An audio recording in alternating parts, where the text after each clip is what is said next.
साथियों, ये महिला हैं और खामखा जो है वो आर्मी के लोगों से उलझ रही हैं, फंस रही हैं और ये बात कह रही हैं कि आप तो हमारे टैक्स के पैसे से पलते हैं। साथियों, बड़ी शर्म की बात है। ये महिला जो है वो हालांकि घूमने निकली है और कारगिल का जो एरिया है वहां पर ये फौजी भाइयों के साथ उलझ रही है, बड़े अफसरों से उलझ रही है, क्योंकि वहां पर बैरिकेड्स लगा दिए, उनको आगे जाने के लिए मना कर दिया। लेकिन ये महिला कह रही है कि आप तो हमारे टैक्स के पैसों से पलते हैं। शर्म आनी चाहिए। इस देश में हम अगर सुख और चैन की सांस ले रहे हैं तो उन नौजवानों की वजह से, उन देश के जवानों की वजह से जो अपने घर परिवार को छोड़ करके सीमा पर तैनात हैं, ताकि हम गहरी नींद में अच्छे सपने ले सकें, हम काम कर सकें, मैं ठीक से वकालत कर सकूं, तुम लोग राजनीति कर सको, वो लोग नौकरी कर सकें। बड़े हैरत की बात है, वो महिला कह रही है कि हम जेनजी हैं। जेनजी को आप यूं बदनाम मत करिए।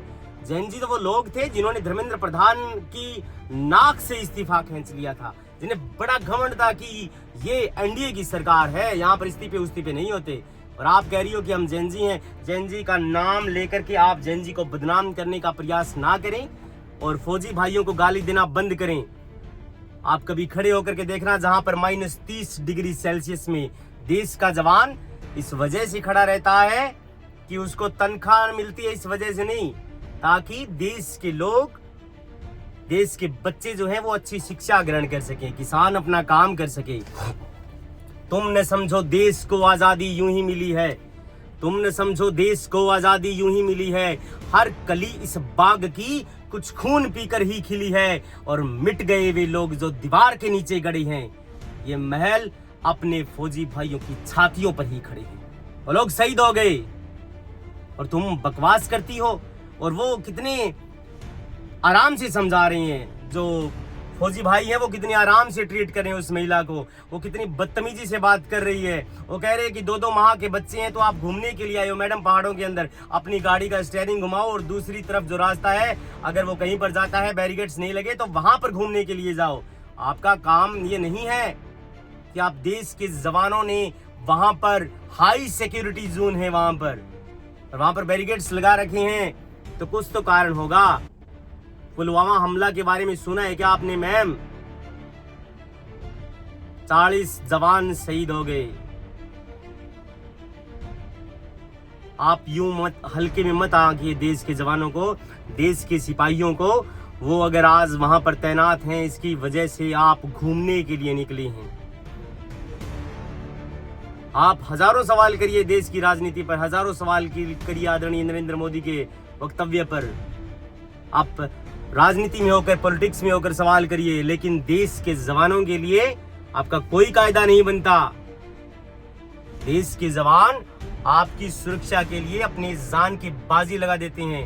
आप खड़े होकर के दिखाइए वहां पर गोलियों की सीध में, जहां पर स्नाइपर से सीधी गोली आती है और पता नहीं चलता कि वो कौन सी साइड से घुसेगी और कौन सी साइड से पार हो जाएगी।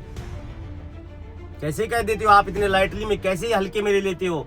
अगर आप नहीं समझते आर्मी को तो सीखिए क्या है आर्मी। हमारी देश की सुरक्षा में बजट का बहुत बड़ा हिस्सा सुरक्षा में खर्च होता है।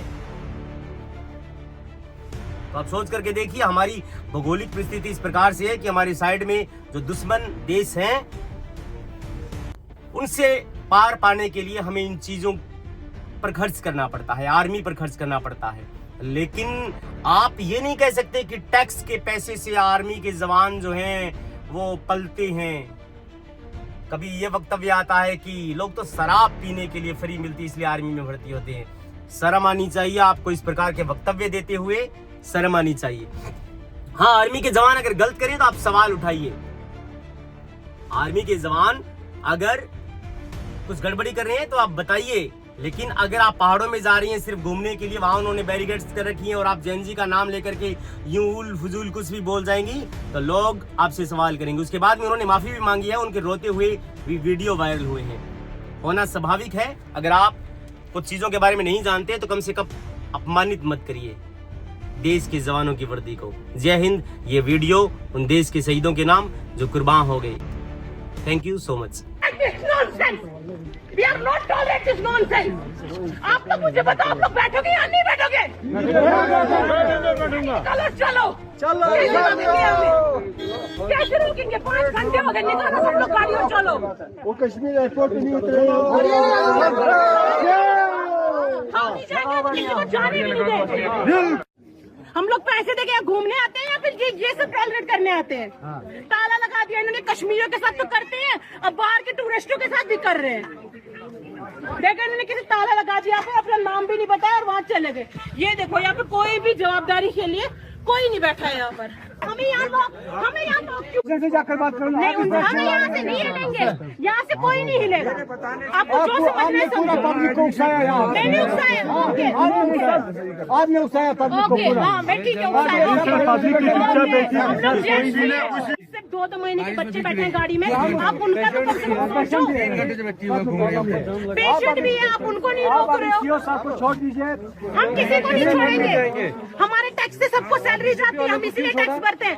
ये लोग हमसे ऊपर हो गए, अब जाएंगे तो सारे जाएंगे वरना कोई नहीं जाएगा। वही बीजेपी वालों के साथ भी छोड़ना था, तो उनके सपोर्ट में जो गया 5 गाड़ी